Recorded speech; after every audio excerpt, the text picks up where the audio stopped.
বিরাটের দুরন্ত ইনিংস, পাঞ্জাবকে হেলায় হারালো বেঙ্গালুরু।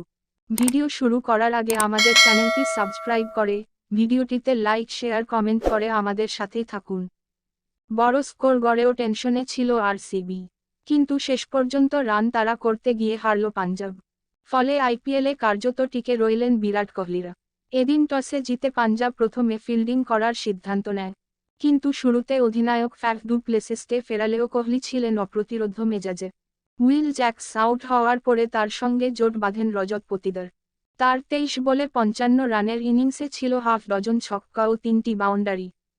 ক্যামেরন গ্রিন 27 বলে 46 রান করেন। শেষদিকে দীনেশ কার্তিকও 7 বলে 18 করে যান। কিন্তু আরসিবির ইনিংসের আসল স্থপতি অবশ্যই কিং কোহলি। 47 বলে 92 রান করেন। 6টা ছক্কার পাশাপাশি 7টি বাউন্ডারিতে সাজানো ইনিংসটি আগাগোড়া পাঞ্জাবের বোলারদের উপরে চাপ রেখে গেল। কিন্তু বাউন্ডারি লাইনে ক্যাচ দিয়ে অনুরাগীদের দুঃখিত করে 17 রানটি মাঠেই রেখে এলেন তিনি।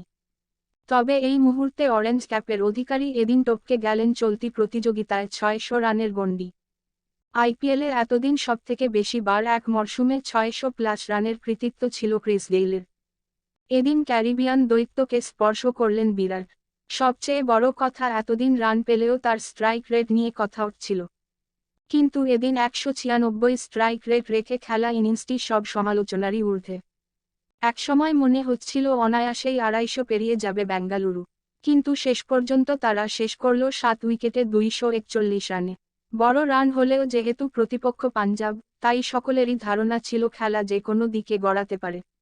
মাত্র হপ্তাদুয়েক আগেই তারা সমস্ত টি20 ম্যাচের নিরিখে সর্বোচ্চ রান তাড়া করে জয় পেয়েছিল। তাই আইপিএলে টিকে থাকতে তারা যে বৃহস্পতিবারও কোহলিদের ছেড়ে কথা বলবে না সেটা পরিষ্কার ছিল। তবে আর সেটা হলো না। এদিন শেষ পর্যন্ত 60 রানে ম্যাচ হারতে হলো তাদের।